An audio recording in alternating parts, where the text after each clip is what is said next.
Good morning, everybody. How is everybody doing this morning? Today is Sunday morning for me, anyways. I don't know. Whenever y'all see this video, it may be a different day. But out here, it is kind of cool, kind of foggy. I'm not too much of a fan for the fog or anything like that, especially when I'm driving. When I'm driving in the fog, oh man, it can be. It's just a pain in the butt. I just put it to you that way. Yeah, we're back out here with another video here on YouTube. This one here is going to be more of on the 95 GMC 3500. As you can see, it's got the white front end, it's got the GMC emblem on the front. It's a pretty cool looking truck. I was going to show you all a little bit about what excuse me, about what all I've done to it in the last few months to get this thing to run, and what other stuff that we're going to do to it here in the next few months with this project.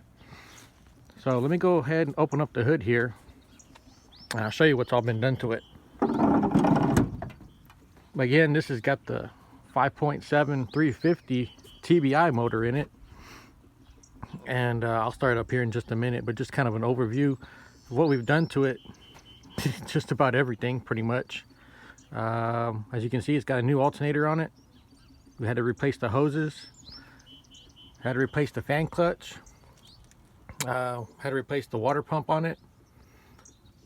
Of course, we put another battery in it, that way it can start up and run pretty quickly. And also, what you can't see underneath that air cleaner, I know that air cleaner looks like a piece of crap, but it was all rusty and everything. And I put some Osphol on it to kind of dissipate the rust, but I didn't get back to it. But I'll get back to it one day or another. You might see that new thermostat housing down up under that air cleaner right there. I had to replace the thermostat and housing, but also I had an issue with it. It was losing water. The water was going down into the oil pan. I'd fill it up. I fill up the radiator, and water would be going down to the oil pan. So first thing I did, first clue that I had, and I've been through a few of these, I was like, well, probably intake manifold gaskets.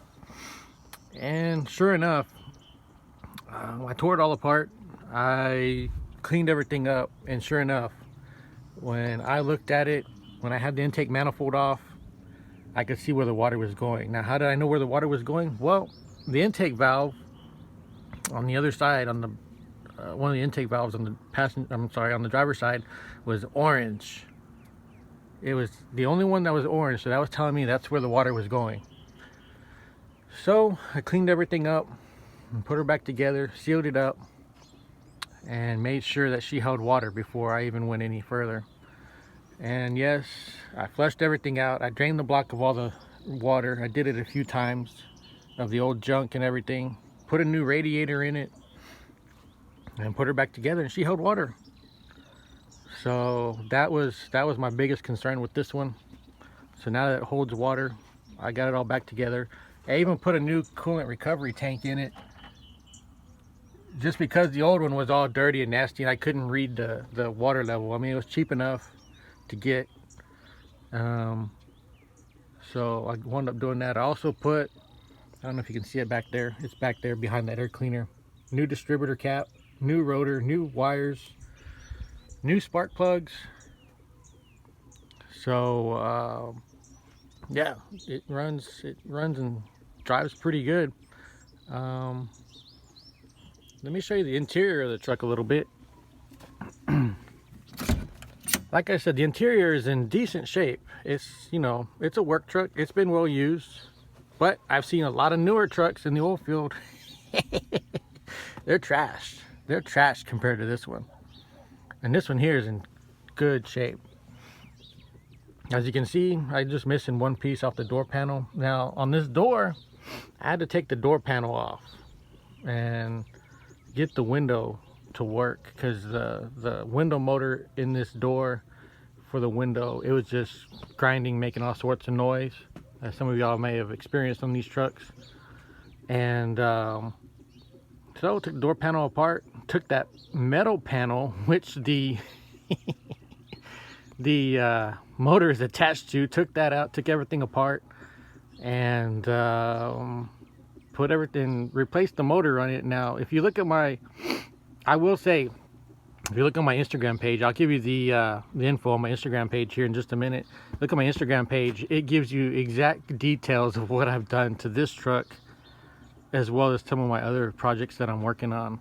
But it was not easy. It was a pain in the butt. Of course, these trucks were made like how they were supposed to be made back in '95. You have to be a real guy to work on these trucks, in my opinion. But that's just my opinion. But comment below. Tell me what you think. Everything works on this truck. When I had that door glass out, I scraped off the window tint also. That way I could see, because the window tint was not so great. Much like that one there. On the other side, I'm gonna get around to cleaning that window up too. And like yesterday, my previous video, I told you the windshield was busted, right? Here's even a closer look at the windshield too. I can still see. Nobody's giving me grief about it. Driving around with this cracked windshield and everything. Now, when I go to get it inspected, right now I've only got temporary tags on it for 30 days. So when I go to get it inspected, I will have to take care of that beforehand. So I just thought I'd show you a little bit of this truck, and let me know what you think. Hit me up with some likes, subscribe to the channel, send me some comments. Oh, before I forget, my Instagram, fearlessfly100. So if you look at my Instagram page also, you'll see a lot of more pictures, a lot more detail about what I've done to get this truck to run and drive. Let me know what you think. Thanks for watching. Y'all enjoy the rest of the day.